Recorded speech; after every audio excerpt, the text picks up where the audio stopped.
ladies and gents, and welcome to War Thunder with Mags, and welcome aboard the CL-13a.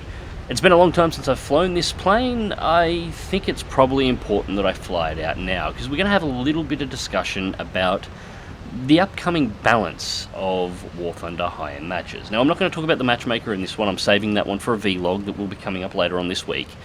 Today's discussion is just about high-tier matches. We're going to assume the top-level aircraft in the game and nothing else, and the top-level aircraft in the game that will be available as of next patch. So yes, that does mean I will be discussing the Hawker Hunter, and I'm not looking forward to it. Well, I am. I love the Hawker Hunter. I'm looking forward to flying the plane, but I'm not looking forward to seeing it in War Thunder high-end matches, and I'm going to explain why in this match, and the problem that it's going to create. Now, this problem has precedence. We've seen this before in the CL-13. Those of you who have been playing this game for a while likely know what I'm about to discuss, but for those of you who have been playing the game for a very short period of time, a little bit of a history lesson. So, we're going to travel all the way back to patch 1.39. At that time, War Thunder high-end jet battles looked significantly different to what they do now. America had access to the F-25 and the F-2 Sabres that you see in-game now. However, both aircraft suffered underperformance issues. Neither one of them were particularly impressive in a fight. On the other hand, the MiG-15 Biz, Russia's answer to those Sabres, was overperforming at a phenomenal rate. It was insanely powerful, ridiculously so. Now, in the lead up to patch 1.39 release, a new aircraft was announced. Germany was to receive the CL-13a. Now, at the time, Germany had no competitive top-tier jets. Their top aircraft was the Me-262. They had nothing else. And it was assumed at the time that the CL-13a would fly on the Allied side. It was assumed it was being added to the game as a balancing agent to counteract Russia's MiG-15 Biz. Of course, patch 1.39 dropped, and we found out that the dynamic had changed. Previously, the Allied team on Korea was always America and Britain. The Axis team, the bad guys, the opposing force, whichever way you want to call it, was just the Russians. Well, it changed up to being America and Britain versus Germany and Russia, and as a result, the CL-13, the plane that American forces and British forces at the time were counting on to be a counter to the MiG-15 Biz, wound up flying alongside the MiG-15 Biz, and it was a slaughter. The CL-13 was a monster. It had over 1,000 pounds more thrust than any F-86 variant in the game. It was faster, it had higher levels of acceleration, it had a higher burst climb rate. If you got the plane up to 1,000 kilometers an hour, you could point the nose up at an almost 60-degree angle, pull out in level flight at 400 kilometers an hour at 25,000 feet and get there in under 60 seconds. It was insanely powerful. And the worst part was, it wasn't really overperforming. All the stats for the aircraft in-game fit with the descriptions of the aircraft in real life. It was performing as it should. But it was a plane that shouldn't have been introduced to the game. It was just so powerful at the time, there was nothing in the game to counter it. And it was flying alongside the aircraft that was already dominating top-tier jet battles in War Thunder, the MiG-15 Biz. So the next patch rolled around and a few changes were done. The MiG-15 Biz received a new flight model along with the MiG-15 that drastically pulled it back in line.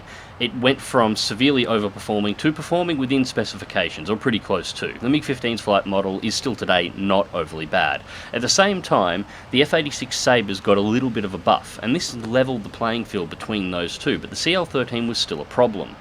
Partway mid through the patch, there was a change to the CL-13. And pilots of the CL-13 quickly realised it had been nerfed into the ground. It did still retain higher acceleration than the other F-86 variants, but overall its performance was almost identical to that of an F-86 F-25. Now, this levelled the playing field out a little bit for a small amount of time.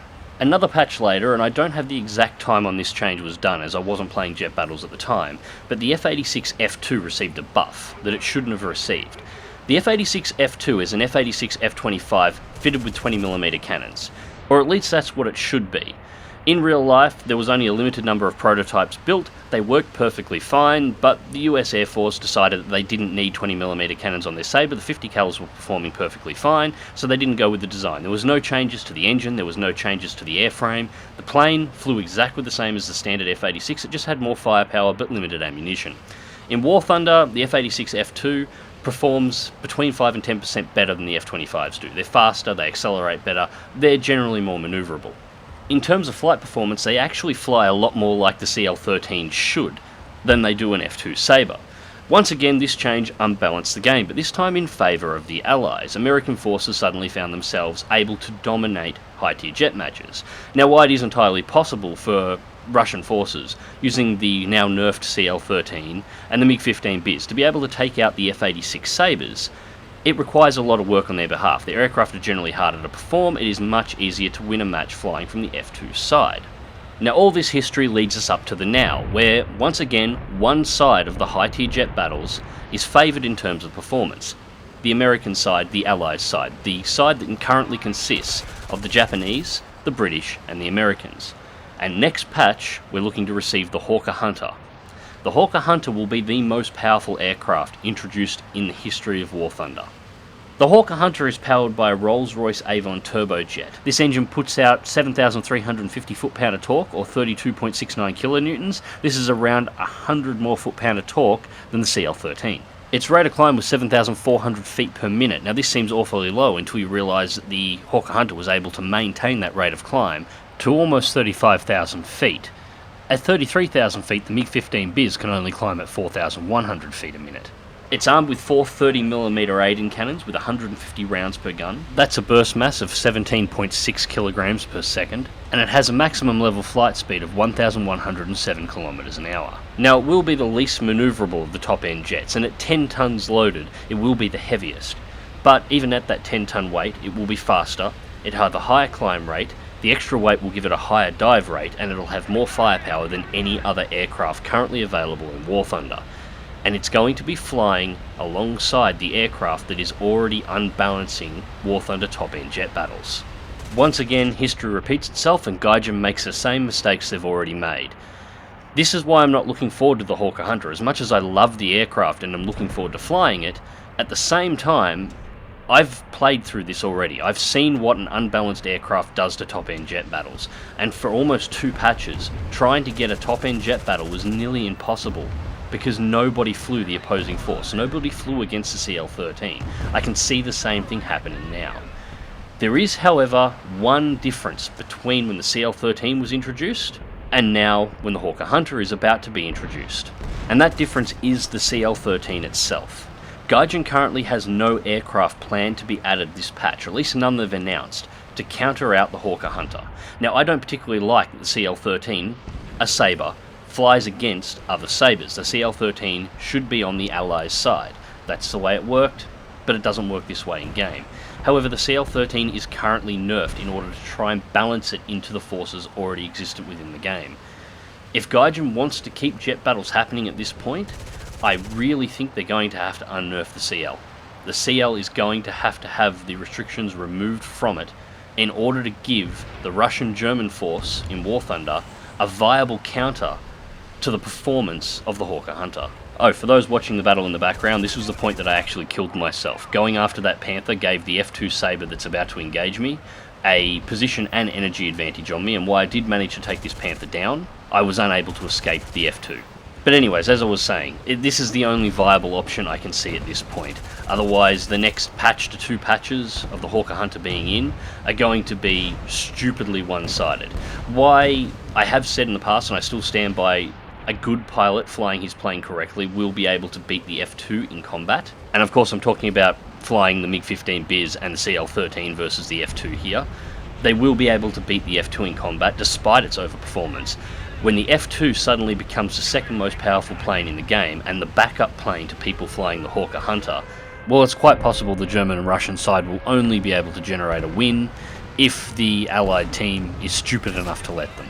And I was trying a hard break there to try and get the F2 to pull up sharply to allow a position for the MiG-15 Biz that was behind me to come in and take the F2 off my tail. Unfortunately, he got a lucky shot and spammed my plane out of control, and that was all she wrote.